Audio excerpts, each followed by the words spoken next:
કે રેવન્યુ સર્વેનો વરિષ્ઠ supreme court કે સર્વે કાયદા રેવન્યુના અંડરમાં છે કે રેવન્યુ સબનો વરિષ્ઠ કે રેવન્યુ સબનો બાપ કે બધાનો બાપ છે રેવન્યુ એટલે ઉત્પન્ન ઉત્પત્તિ આ ધરતી માતા પર જે ઉત્પન્ન ઉત્પત્તિ થાય છે એના થકી આખા વિશ્વનો વ્યવહાર ચાલે છે જીવ માત્રનો વ્યવહાર ચાલે છે રેવન્યુ પર ત્યાં આખા વિશ્વની અંદર જે કંઈ પણ ઉત્પન્ન ઉત્પત્તિ થાય છે એ રેવન્યુ પર થાય છે એ ધરતી માતા પર થાય છે એ કુદરતી છે કે જ્યાં સુધી વરસાદ ના આવે પવન પાણી ના આવે ત્યાં સુધી ધરતી માતા પર કશું પણ જાતની ઉત્પન્ન ઉત્પત્તિ થવાની નથી તો આ રેવન્યુ થકી જીવ માત્રનો વ્યવહાર ચાલે છે આખા વિશ્વના જીવ માત્રનો વ્યવહાર ચાલે છે ને કે આ રેવન્યુ ટિકિટ ઇન્ડિયા પૂરતી છે આ રેવન્યુ તો આખા વરિષ્ઠ છે આખી દુનિયાનો વરિષ્ઠ છે આ કુદરતી છે નોન જ્યુડિશિયલ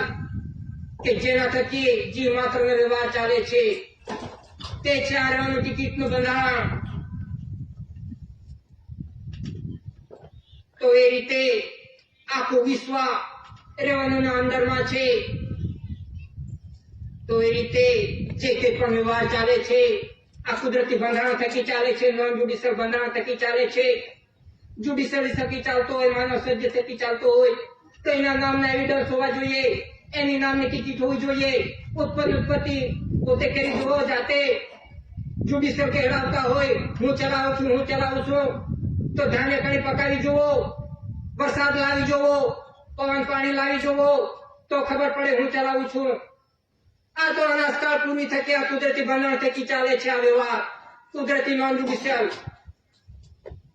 તે છે આ એવિડન્સ જે કંઈ પણ એવિડન્સ મૂક્યા છે દાદાએ બતાવ્યા છે કે આ કુદરતી બંધારણ થકી બનેલ છે વોટર લેટર જે કંઈ પણ કુદરતી રચના છે કુદરતી બાંધણી છે એના પર બનાવવામાં આવ્યા છે એવિડન્સ કે આજ દિન સુધી એમાં કશું પણ જાતનો ફેરફાર થયો નથી કે કોઈની તાકાત નથી આ દેશની કે દુનિયાની તાકાત નથી કે આ ડોક્યુમેન્ટ્સમાં ફેરફાર કરી જોઈએ કુદરતી બંધારણમાં ખબર પડશે ફેરફાર કરી જુઓ તો ખબર પડશે તો એ રીતે જે કંઈ પણ વ્યવહાર ચાલે છે અનાજકાળ પૂરી થકી જ્યારથી સૃષ્ટિનું સર્જન થયું ત્યાર થકી આ નોન જ્યુડિશિયલ બંધારણ થકી ચાલે છે તે એવિડન્સ છે આ કુદરતી એવિડન્સ છે કે નહીં કે એમાં છાપી દેવામાં આવ્યા છે આ કુદરતી બંધારણ થકી બનેલા છે કુદરતી બાંધણી આ શરીર બાંધણી પરથી બનાવવામાં આવ્યા છે કે આપણું શરીર કઈ રીતે બન્યું છે કઈ રચના થકી બન્યું છે આપણો જીવ ક્યાંથી આવે છે એ કુદરતી બંધારણ થકી એવિડન્સ બનાવવામાં આવ્યા છે વોટર લેટરની અંદર તો એ રીતે જે કંઈ પણ વ્યવહાર ચાલે છે આ કુદરતી બંધારણ થકી ચાલે છે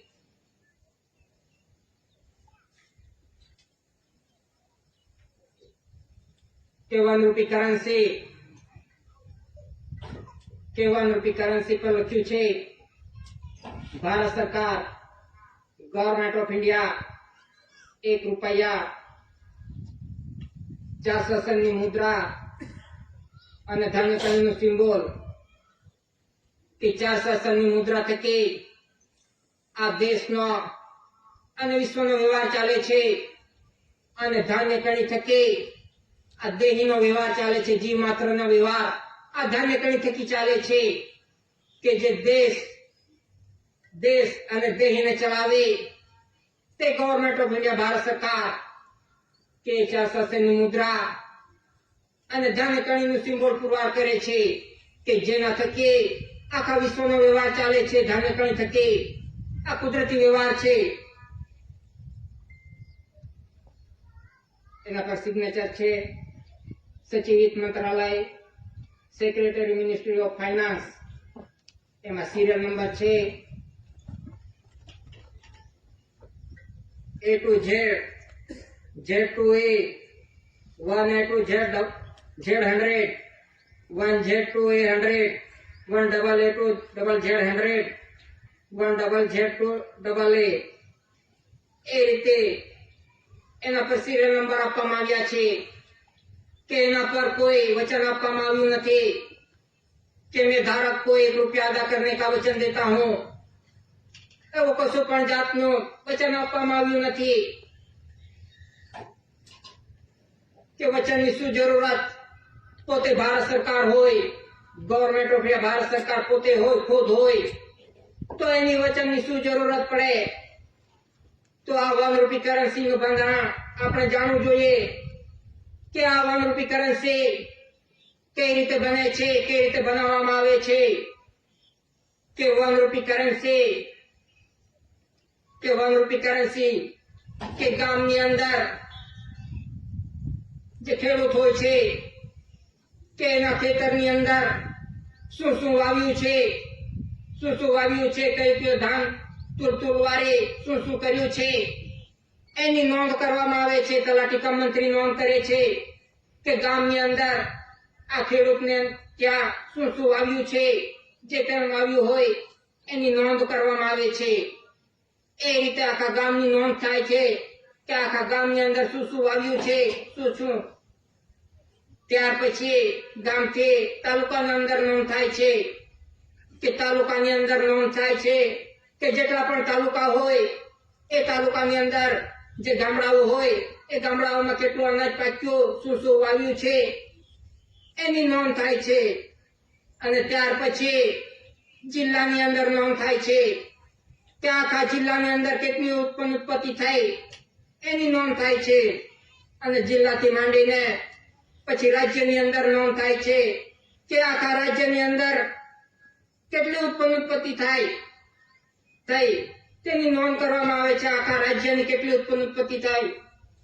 અને ત્યાર પછી કેન્દ્રની અંદર નોંધ થાય છે કે આ દેશની અંદર જેટલા રાજ્યો હશે, જેટલા રાજ્યો છે એની નોંધ કરવામાં આવે છે કે આખા દેશના અંદર જેટલા રાજ્યો છે એની અંદર કેટલી ઉત્પત્તિ થઈ ધરતી માતા પર એની નોંધ થાય છે કેન્દ્રની અંદર.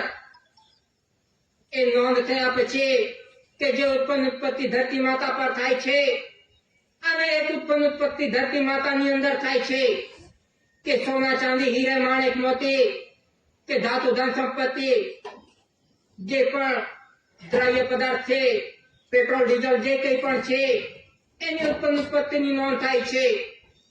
કે એ નોંધ થાય છે કે જે ઉત્પત્તિ થાય છે એ કુદરતી ઉત્પત્તિ થાય છે કે જે ધરતી માતા પર ધાન્ય કણી પાકે છે, ઉત્પત્તિ થાય છે એ કુદરતી ઉત્પત્તિ છે કે કોઈ મનુષ્ય નથી બનાવી શકતો. આ ધાન્ય કણી કોઈ મનુષ્ય નથી બનાવી શકતો, આ ઉત્પત્તિ મનુષ્ય નથી કરી શકતો. આ કુદરતી છે. વરસાદ આવશે તો કણી પાકશે, ધાન્ય કણી પાકશે. આ કુદરતી છે. અનાજકાળ પૂર્વીથી આ વ્યવહાર ચાલતો આવે છે. અને એક ઉત્પત્તિ ધરતી માતાની અંદર જે ધાતુ ધન સંપત્તિ જે કંઈ પણ છે, અર્થ મટીરિયલ, એ પણ કુદરતી છે. કોઈ મનુષ્ય નથી બનાવી. આ સોના ચાંદી હીરે માણેક મોતી આ મનુષ્ય નથી બનાવ્યો. આ કુદરતી ઉત્પત્તિ છે. તો એની નોંધ થાય છે. કેન્દ્રની અંદર નોંધ થાય છે કે કેટલી ઉત્પત્તિ થઈ એની નોંધ કરીને અંદાજિત બિલ બજેટ પાસ કરી રજૂ કરીને આ વન રૂપી કરન્સી બનાવવામાં આવે છે કે જેટલી ઉત્પત્તિ થાય છે એના આધારે વન રૂપી કરન્સી બનાવવામાં આવે છે કે ઉત્પત્તિ ગવર્મેન્ટ ભારત સરકારની છે કુદરતી. તો એના પર વચન આપવામાં આવ્યું નથી આ વન રૂપી કરન્સી પર કે ખુદ ગવર્મેન્ટ ભારત સરકાર છે, ઉત્પત્તિ ગવર્મેન્ટ ભારત સરકારની છે કુદરતી. તો એ રીતે જે કંઈ પણ ઉત્પત્તિ થાય છે આ કુદરતી થાય છે, કુદરતી બંધારણ થકી થાય છે. નોન જ્યુડિશિયલ બંધારણ, નોન જ્યુડિશિયલ થકી ચાલે છે. કોઈ મનુષ્ય નથી બનાવી શકતો. કશું પણ બનાવવાની તાકાત નથી મનુષ્યને. શું બનાવી શકે મનુષ્ય? કશું પણ બનાવી શકતો નથી. જે કંઈ પણ ઉત્પત્તિ છે આ કુદરતી છે કે જ્યારથી સૃષ્ટિનું સર્જન થયું છે ત્યારથી આ વ્યવહાર ચાલતો છે. મનુષ્યને નવું બનાવવું પડ્યું નથી, કશું પણ કરવું પડ્યું નથી મનુષ્યને. પણ આજે મનુષ્ય બળાઈ મારે છે કે હું ચલાવું છે, મારા થકી ચાલે છે. એ તો ખબર પડશે.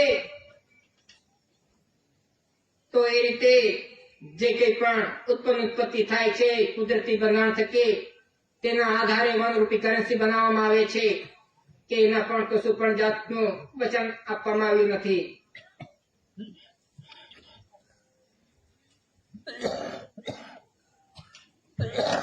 પ્રોમિસરી ડોક્યુમેન્ટ કે 2 થી માંડીને